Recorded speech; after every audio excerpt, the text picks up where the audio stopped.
Hello friend, स्वागत है आपका हमारे यूट्यूब चैनल पुष्पा एकेडमी पे। कैसे हैं आप सब लोग? आशा करती हूँ बहुत अच्छे होंगे। मैं भी ठीक हूँ। तो फ्रेंड, अभी तक हमने कुछ संविधान, भारत के संविधान का कुछ टॉपिक हमने किया था, उससे संबंधित हम कुछ क्वेश्चन करेंगे। तो आइए देखते हैं, जितना भी हमने लाइव में पढ़ा है उसका हम कुछ 10 क्वेश्चन करके 10 क्वेश्चन करके हम उसका प्रैक्टिस सेट कहिए या क्वेश्चन कहिए, उसका क्वेश्चन हम लगा लेंगे कि उसमें से किस किस तरह के क्वेश्चन आ सकते हैं। ठीक है, तो आइए हम देखते हैं क्वेश्चन को। क्वेश्चन फ्रेंड, आइए हम देखते हैं। पहला क्वेश्चन है, निम्नलिखित में से किस एक्ट के तहत बंगाल के गवर्नर को बंगाल का गवर्नर जनरल पद नाम दिया गया? ठीक है, तो इसका ऑप्शन है A 1784 Pitt's India act, B 1773 regulating act और सी 1813 ईस्वी का चार्टर एक्ट और डी है 1833 ईस्वी का चार्टर एक्ट। ठीक है, तो इसका आंसर हो जाएगा फ्रेंड 1773 रेगुलेटिंग एक्ट। ठीक है, इसका आंसर ये हो जाएगा। उसके बाद देखते हैं, भारतीयों की शिक्षा पर प्रतिवर्ष 1 लाख रुपए खर्च करने का उपबंध किस एक्ट के तहत किया गया था? ठीक है, 1833 का चार्टर एक्ट, 1784 का पिट्स इंडिया एक्ट, 1909 का मार्ले मिंटो सुधार अधिनियम और 1813 ईस्वी का चार्टर एक्ट। तो इसका आंसर हो जाएगा 1813 ईस्वी का चार्टर एक्ट। ठीक है, उसके बाद निम्नलिखित में से कौन सा कथन सत्य है? क्वेश्चन नंबर 3 का है, निम्नलिखित में से कौन सा कथन सही है?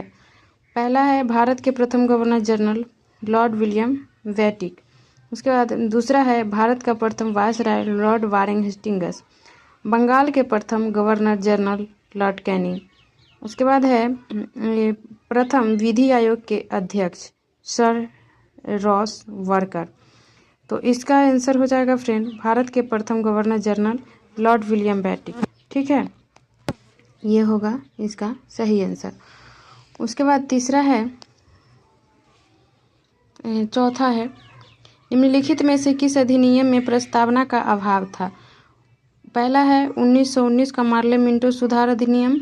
उसके बाद बी 1919 का शासन अधिनियम। उसके बाद 1933 का शासन अधिनियम।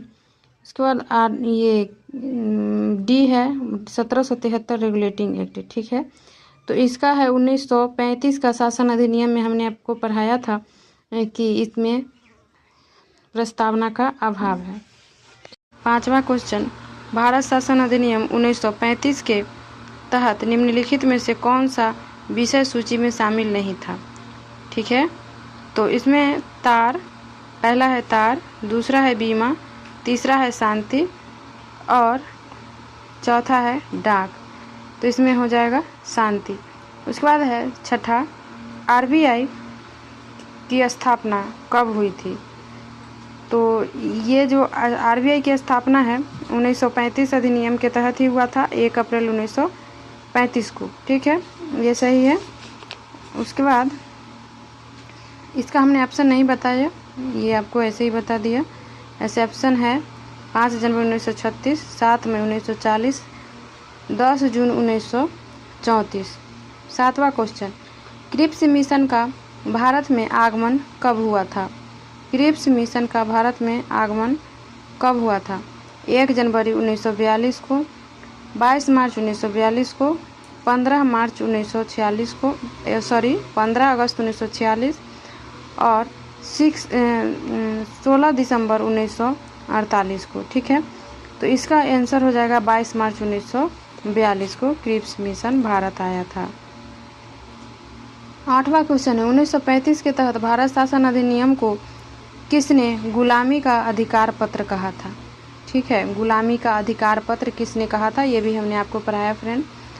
डॉक्टर BR अम्बेडकर, बी है जवाहरलाल नेहरू, पंडित जवाहरलाल नेहरू, तीसरा है महात्मा गांधी, चौथा है सरदार वल्लभ भाई पटेल। तो इसका हो जाएगा जवाहरलाल नेहरू। ठीक है। 9वां क्वेश्चन है, संविधान सभा के गठन का सर्वप्रथम विचार किसने रखा था? संविधान सभा के गठन का सर्वप्रथम विचार किसने रखा था? Mahatma Gandhi. A, option number A है Mahatma Gandhi, option B MN. Roy, C है जवाहरलाल नेहरू और डी सरदार वल्लभ भाई पटेल। इसका आंसर हो जाएगा एम.एन. रॉय।